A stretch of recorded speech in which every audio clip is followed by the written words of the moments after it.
экстремистік, деструктивті діни ағымдардың қозғаушы күші осы жастар болып тұр қазіргі таңда.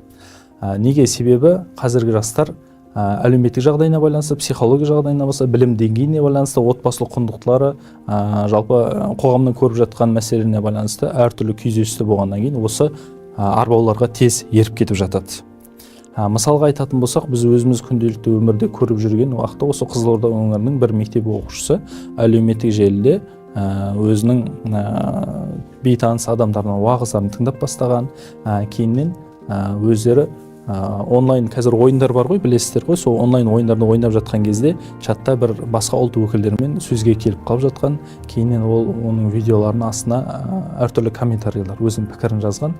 Яғни негізгі жазған сөздерінің бір қатары оны өлтіруге, немесе азаптауға, оны жазалауға байланысты сөздер жазған.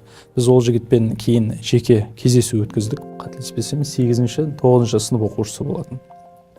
Ол жігіттен сұралған уақытта не үшін сондай қадамға бардың, не үшін агрессия таныттың, не үшін сондай пікір комментарий жаздың деген уақытта ол кек алғым келді, өшімді алғым келді жауап берді. Кейін жаңағы жігітпен жеке сөйлесу арқылы ол жігіттің үйден шықпайтындығын анықтадым. Яғни негізгі себептерінің бірі ата-анасы жаңағы жігітті жалпы қоғамнан бір бөліп алып қалған секілді. Өйткені ұялы телефонын өзінен баланың қолына беріп қойған, көшеге шықпа, кешкісін достарыңмен кездеспе, футболға барма, ана жаққа барма деген сияқты көп нәрсе тиымдар жасап қойған.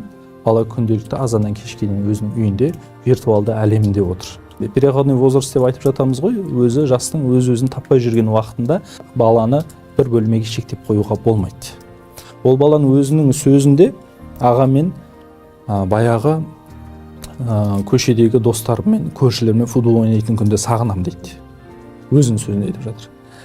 Мектепке барса буллинг, жастардың осындай діни экстремистік, деструктивті діни ағымдарға, терроризмге болсын көптеп түсіп кетуі, осы бағытқа еріп кетуінде бірнеше факторлар әсер етеді деп айтып жатыр қой.